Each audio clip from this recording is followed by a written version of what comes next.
Hello, salut à tous, j'espère que ça va bien. Aujourd'hui, dans cette vidéo, je suis avec un poteau, Vincent.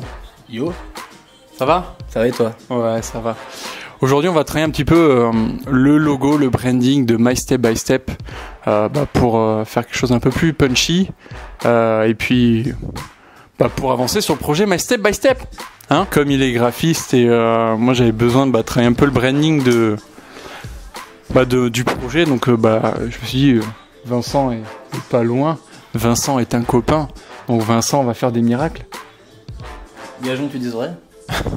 Donc là on est en train de préparer le matériel, donc j'ai mis un petit micro là pour nous enregistrer après, c'est le Zoom H1. J'ai mon micro, si je le tiens pas près de la bouche on va pas m'entendre. Voilà, donc on va bosser, là il a la petite tablette là-bas. Je sais pas si donc, ça sera très utile aujourd'hui pour le coup. Ouais, on va voir, on verra.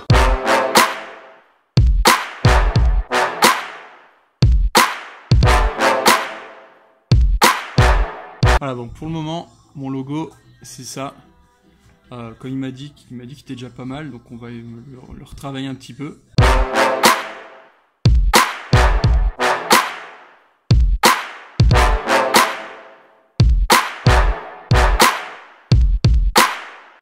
Ouais, donc là en fait il vient de me retravailler mon logo, mais il me l'a mis en vectoriel comme ça après, et ça c'est à dire que là je peux, si je veux le grandir au maximum ou le rapetissir, il va y pas. En fait, l'avantage d'une image en vectoriel, c'est que chaque forme qui compose ton image est pas composée par des pixels comme la plupart des autres images. Donc sur une image en bitmap, les images qu'on croise 9 fois sur 10, plus tu zoomes, plus tu vas voir le pixel grossir et s'agrandir. Ouais.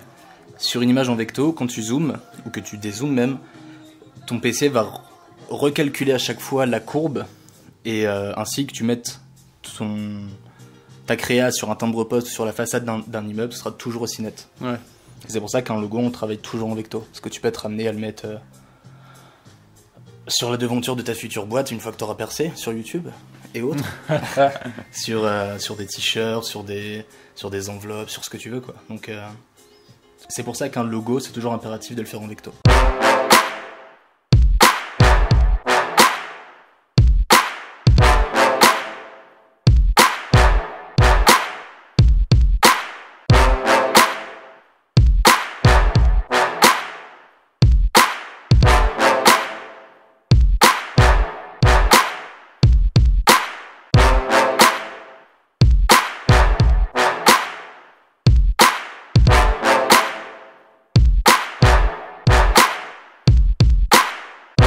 Donc là on a bossé un petit peu sur le logo, donc en fait tu m'as dit que le logo il était quand même déjà bien au départ.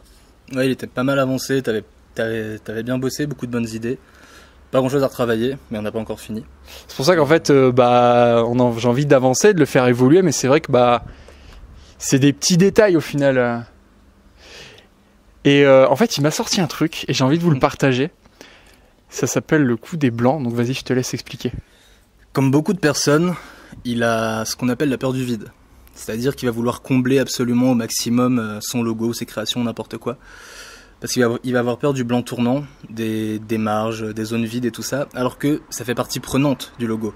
Les parties vides sont aussi importantes et en disent autant que les parties pleines, remplies, chargées par des éléments picturaux ou typographiques. C'était pour lui dire d'arrêter de vouloir tout le temps combler, de me dire là il y a un trou, faudrait mettre un truc, non, c'est bien.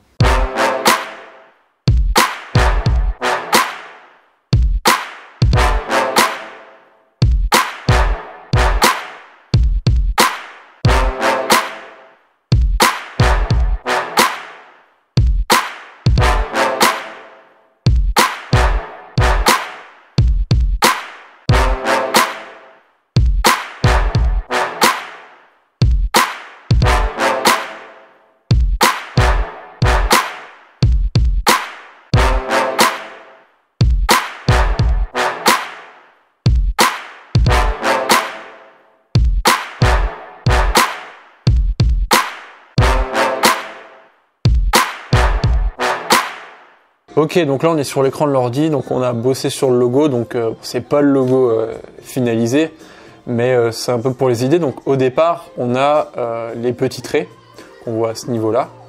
ça représente en fait l'idée. Donc dans l'idée, c'est tu as envie de développer un projet, un business, donc tu as cette idée de développer un projet, un business. Ensuite, donc on a ce qui représente le micro, qui sont en fait les interviews. Donc toi en fait avec les interviews, tu vas pouvoir en fait découvrir des clés, des petits pas qui vont te permettre d'avancer dans ton projet, dans ton business. Et du coup, quand on développe un projet, un business, c'est pour générer de l'argent. Et donc là, tu vois, il y a le S qui représente la monnaie. Et voilà, donc tu as un peu les 3 étapes très synthétisées de mon projet, les idées. Ensuite, tu as les interviews. Donc après, il n'y a pas que les interviews, ça ira plus loin, mais à la base, ça démarre d'une interview. Et ensuite, toi, ça va t'amener des clés, des petits pas à mettre en place pour pouvoir commencer soit à développer ton chiffre d'affaires, soit commencer à générer de l'argent.